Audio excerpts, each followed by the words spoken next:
There we go. Hey fella, how are you? I'm good. I'm good. I'm sorry about that. I was waiting to be Nothing like live TV. I'm just glad you have your clothes on. well, listen, just the top, just the top. I was waiting, I was waiting to be promoted to get on the screen. So I'd say myself they were kind of half open. I'd break into an Irish jig or start I heard singing. that. I was I don't have a Guinness, but I do have my Shamrock mug. You don't know what's in it though, so it is fine. And the dog is calling to be let out. So live TV. What can you do?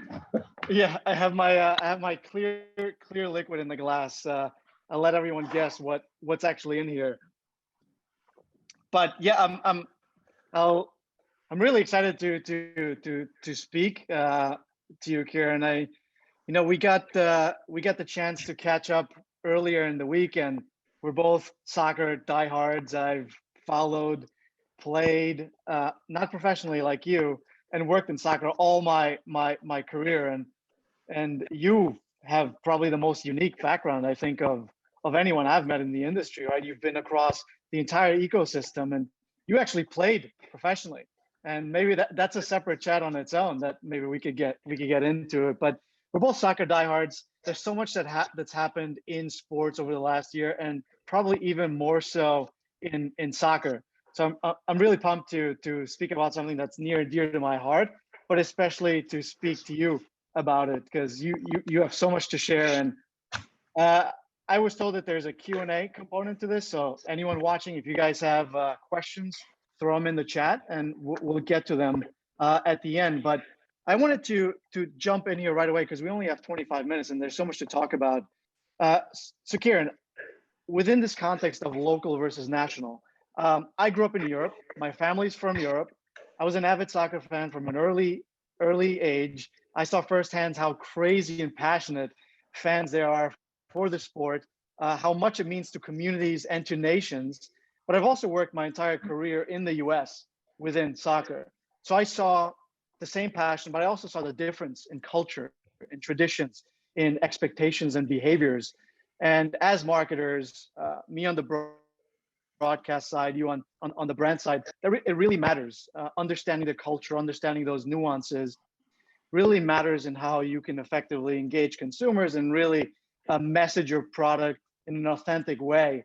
And that's kind of how I want to frame this local versus international conversation, is through the lens of culture and values that over the last 12 months have become more relevant than ever before. I'm talking about authenticity, community. You have the global health pandemic, you have the economic and political challenges. And just in the last month, Kieran, you and I talked about it, an existential threat to the foundations of soccer in Europe via the Super League. So lots to talk about. And so I want to throw that to you right off the bat, something very big, culture. Yeah, sure. That matters maybe more in soccer than the other sports. Yeah, there's a lot packed into that. So I'll try and unravel it slightly. So try and keep me on the straight and narrow. But with regard to it as, when you're experiencing it from a cultural perspective, I think soccer in Europe and certainly South America, from what I've experienced, and Central America to a good degree, soccer is the main sport, and it's always vying with different properties, whether that's kind of rugby in some places. In Ireland, we have Gaelic games. So it's always there, one of the main sports that's up there. But it is one of the main sports. So it leads the conversation. In the States, it never has, in that the NFL was the number one, or NBA would challenge that, or you have NHL. So you have these different sports and a wider range that, culturally, community of baseball, geez, how could I forget baseball? That really, really resonated with people. And your father would have played it, your brother, your sister, your auntie. They would have been the ones that you learned it from, and the culture got into it. But for me, the big challenge, because as we spoke about in the Super League really pronounced this, is that in Europe, I struggle to bring my kids, especially years ago, it's not as bad now, but I'd have to really understand who was playing. If it was a huge rivalry, I'm not sure I'd bring my kids to the game. Like years ago, and it's not as bad as it was now, but Millwall and the Den, you wouldn't go there unless you had like riot gear on you because you don't know what's going to happen. So it's a lot better, and the police have done an amazing job across Europe on that. But there's still that passion. It means so much. I mean, Liverpool played Man United last night, and the commentators were talking about how Liverpool wanted it more. Why do they want it more? Because if they didn't win, they weren't going to qualify for the Champions League, which is exactly the argument as to why this Super League won't work. That the passion, and not just from the fans, but it will come through in the players. It means something. I could never get my head around how, if you're, and I lived in New York for the majority of my time in the States, the Giants or the Knicks would be going, I hope we lose the last few games. I'd be going, why? I mean, in my mind, it'd be, you get relegated. You don't want to be last. It'd be, we're going to get first pick in the draft. So that's a plus. To be rewarded for failure is nuts. So the culture in that would mean it's okay to lose. You know, if you're not in it, you're not going to win it out. Well, then, you know, so what? Because you can't get relegated, you can't program it up. As a European, I could never get my head around that, because your passion and how you program what you're going to do as a brand and how it means something to fans. It has to mean something to fans. But when you see this kind of reaction, or you see teams pick up and go, they leave one city and they go to another, happen with a few teams in sports sports franchises. The reality is that it's commercially based. It's not based on absolutely. I mean, can you imagine Liverpool saying, we're going to pick up and we're going to go down to London? I mean, there would be riots. It would just never happen. So the reality is that it's a different way of looking at it. And I was really interesting to speak to Alan a little earlier to hear him on how FIFA had to turn a bit of a blind eye on when they were creating the MLS. And that is the linchpin of soccer here. Or, you know, even Lisa talked to how the NWSL is 9 years old. Look at how much it's grown. And, you know, for me, and Matt was asking the question, how does it move forward? What are the ways it can grow now? And it's in a great position, and it's a really important time. And I think that is super true. How are you going to really make yourself embedded into the culture so that when you do have those rivalries, they really mean more and they transcend past sport? And as sporting organizations, if you're not embedded in the community and you're not really, you know, meaning something to people and be relevant, as Lisa said a little bit earlier, it's all going to resonate back, because brands only want to be interested in you if you're interesting, and you're only interesting if you're super authentic and super relevant. That's right, and I think it's very well said, of course. And if anything, I think the Super League was really it was a very empathetic example of the contrast in business models, but also philosophies to the sports and the business of sport. What I found really interesting was the different ways it was covered by European media versus the American media. It was ubiquitously criticized in Europe, whereas in the US, it was kind of up for debate. You know, is this the right thing to do?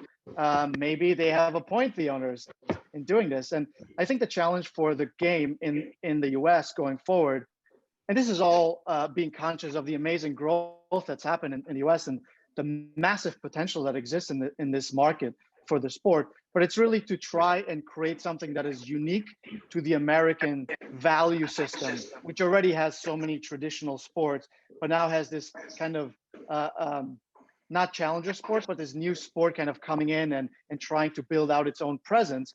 And brands have a role to play in building that out, as do broadcasters like us and teams, leagues, etc. So it's a really interesting dynamic that, you know, does not occur without its own kind of commercial challenges and interests, like you saw. Yeah. Well, it's kind of the reason why I asked Alan about the MLS, and obviously the FIFA turned a lot of blind eyes to the MLS in the initial part of its structure. And I asked him about, if today, do you think that because of the Super League, it brings that question back up, and maybe there might be more attention, and the fact that the World Cup is coming here in 26, he made a really interesting point. His remark to me was, you know something, Kieran, even though the leagues that they're built on now in Europe, they were community-based, and that they're 150 years old. I mean, Liverpool and Everton were the same club until there was an argument. It was Irish Catholic priests that started that club. Then there was an argument over the ground or training, and suddenly Liverpool Football Club was born. So it stems from community-based activists. Like, they were Catholic priests that started Everton. So it's all about, and they did it because they had a centre and a community base, and people were interested in sport and soccer. So that's what it led to. Whereas his argument was, because it grew from that, that's why it can't move. But if they were to do it today, I bet you they'd do it differently. I bet you they'd be based in commercial. That's a super interesting question, or comment, I thought, because that's effectively what they're trying to do. But because it's been led by a lot of guys who are owners who are used to this, and it makes complete commercial sense, and I get that, but it's going back to your original question, which is the culture. This is what is making it super relevant. The passion points that this is more than just a sport. This is my identity with my community. So it's for people like you in DAZN, you're trying to connect people with their passion points and give them content. And people consume content differently now. It used to be that they'd go to the game and watch it live, and you'd have 90,000 people trying to cram into a stadium. Whereas now people have the option of watching games on their phone. And even then they break it down into smaller content. Like, I'll just see the goals, or I'll see the highlights rather than watch the whole game. So the way people consume football is different now. And my question is, and I'm dying to see how this works out, does that change the culture? Now, the Super League has said, no, it doesn't. It's community-based, and that's a fact. But in the States, is the culture community-based? Because it was set up as a commercial venture. The NHL, the NBA, the NFL, the MLS, they're commercially based. You have to pay $100 million minimum to get a soccer team in the MLS. You have to pay, I don't know how many billion to get an NFL team. So you either pony up and pay the money and get in that way, or you're not in. So it's how do we commercialize that and tie into it as brands? How do we program that? Because it's a different conversation.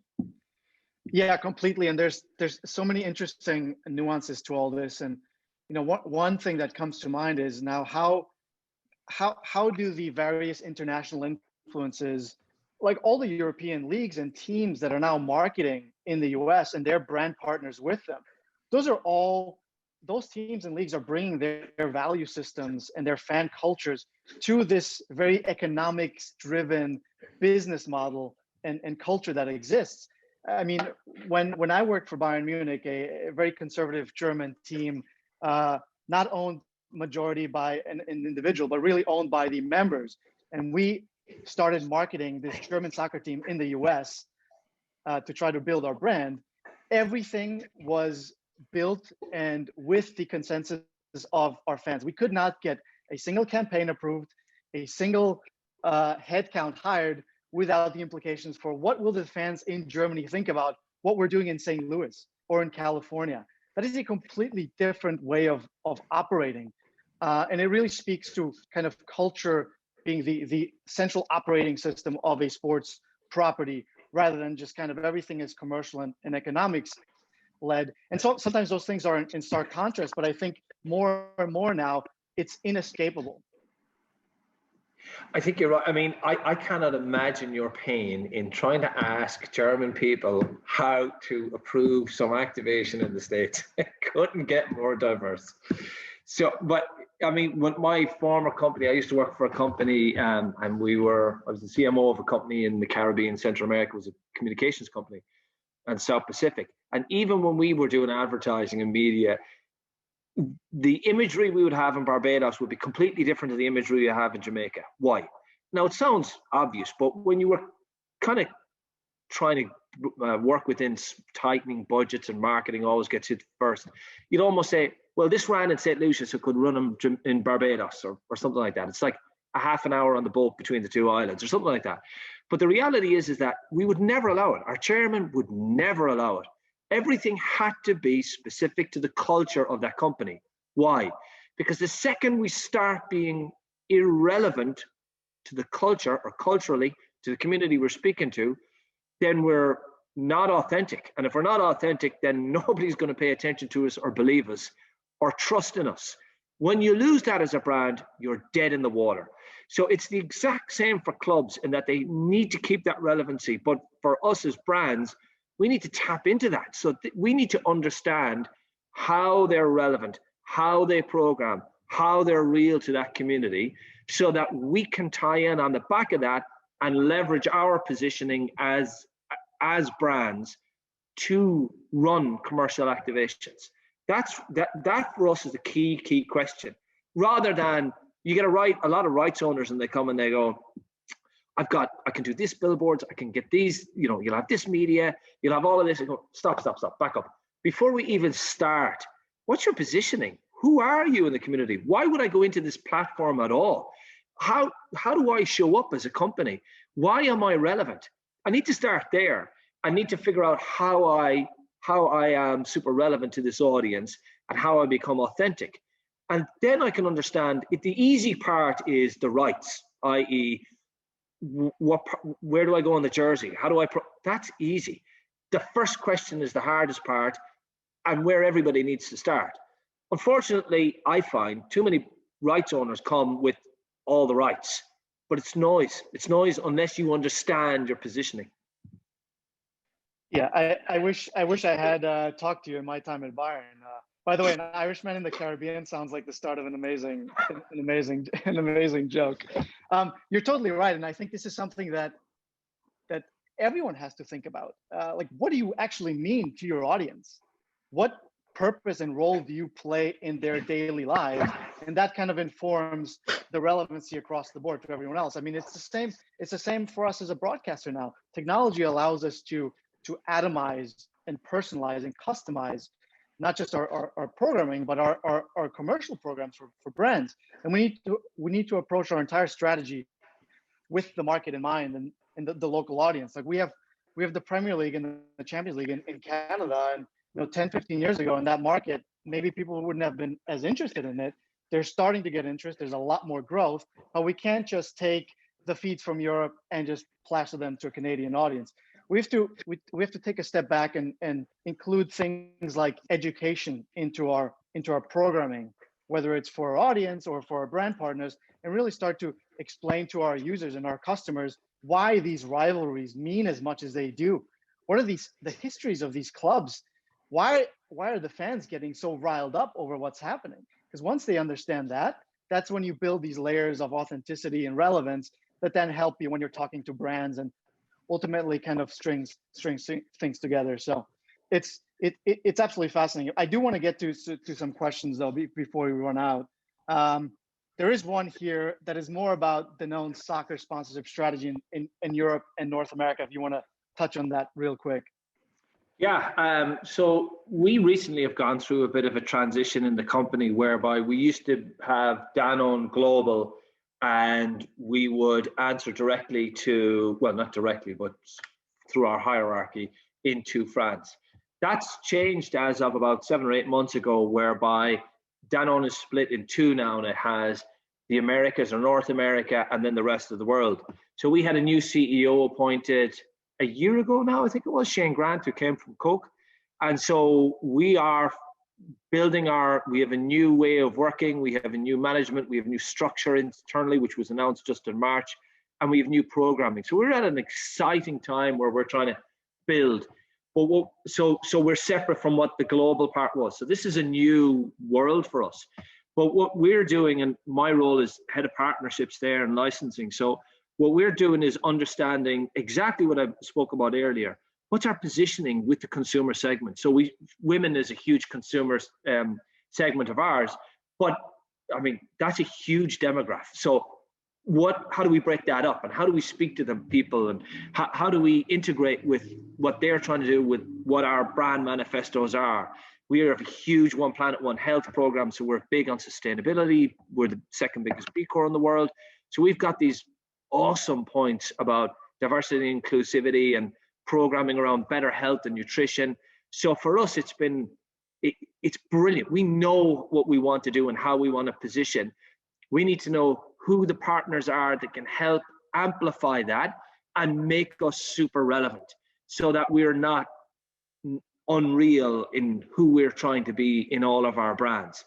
So we are in the midst of some conversations around that. We're super excited about some of the pathways we're going to take, but it's more than just soccer. It's more about who are we in society and how do we show up. And I like to think that we can cross-pollinate. So soccer is a great example where you see entertainment, media, lifestyle, and all of them come to, even charity obviously, come together so that you have a cross-pollination of that.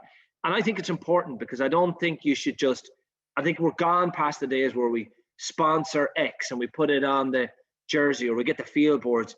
It's got to be more about how you show up and how do you program. What is your position? What do you stand for? Not just in society, but as a brand.